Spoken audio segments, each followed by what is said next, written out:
Hi lovers. இந்த innovation பார்த்தீங்கன்னா நம்ம குட்டி பையனுக்காக தான் மேக் பண்ணியிருக்கோம். ஒரு ரீசன் என்னென்னு பார்த்தீங்கன்னா, நாட்டு பூனை மாதிரி இவனால் ஓவர் ஹீட்டை வந்து தாங்க முடியல.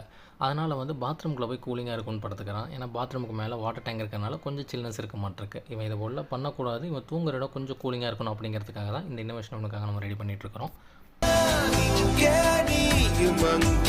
இந்த தனிமையில் நிமிஷங்கள் வருஷமானதேனோ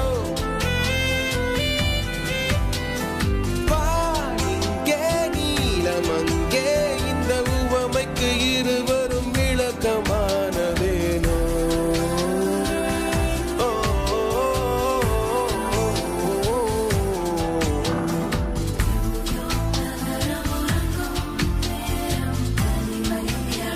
ஆல்மோஸ்ட் முடிஞ்சது மக்களே. நம்ம என்ன மேக் பண்ணியிருக்கோன்னு பார்த்தீங்கன்னா ஒரு ஹியூமிடிஃபையர், அதாவது அந்த மிஸ்மேக்கர்னு சொல்லுவாங்க.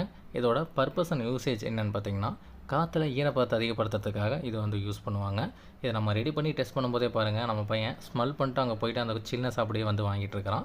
அண்ட் இது வந்து 24 ஒர்க் ஆகிறனால 24 அடாப்டர் என்கிட்ட இல்லை. அதனால் 12 வோல்ட் 2 அடாப்டர் வந்து சீரியஸில் கொடுத்து வச்சுருக்கேன். நம்ம பையன் ரெகுலராக நம்ம வந்து பெட்டுக்கு கீழே தான் தூங்குவான். அந்த இடத்துல வச்சோன்னா பாருங்கள், அந்த சில்னஸ் அப்சர்வ் பண்ணுறதுக்காக பக்கத்துலேயே போய் உட்காந்து மோந்து பார்த்துட்டு வேடிக்கை பார்த்துட்டு அப்படியே படுத்துட்ருக்கிறான். ரூம் டெம்பரேச்சரை இது வந்து டிக்ரீஸ் பண்ணலைனாலுமே அதை ஸ்டேபிளாக மெயின்டைன் பண்ணுறதுக்கு ரொம்ப ஹெல்ப்ஃபுல்லாக இருக்கும். பட் அதோட சர்டன் டைம் பார்த்திங்கன்னா ஓரளவுக்கு அதிகமாக எடுத்துக்கும். அண்ட் ரூம் டெம்பரேச்சர் ஸ்டேபிளாக இருக்கிறனால நம்ம பையனும் பார்த்திங்கன்னா ஓரளவு நார்மலாக தூங்குவான். இனிமேல் வந்து ரெஸ்ட் ரூமில் அவன் போக மாட்டான் நம்புகிறேன். அண்ட் ஹியூமிடிஃபையர் ரிலேட்டடாக வீடியோஸ் நம்ம சேனல் நிறைய பேருக்கு போய் பாருங்கள். உங்களுக்கு எதாவது டவுட்ஸ் இருந்தால் மறக்காமல் கமெண்ட் பண்ணுங்கள். வீடியோ இருந்தால் லைக் பண்ணுங்கள், சேனலை சப்ஸ்கிரைப் பண்ணிக்கோங்க. தேங்க்யூ ஃபார் வாட்சிங். Thank you all.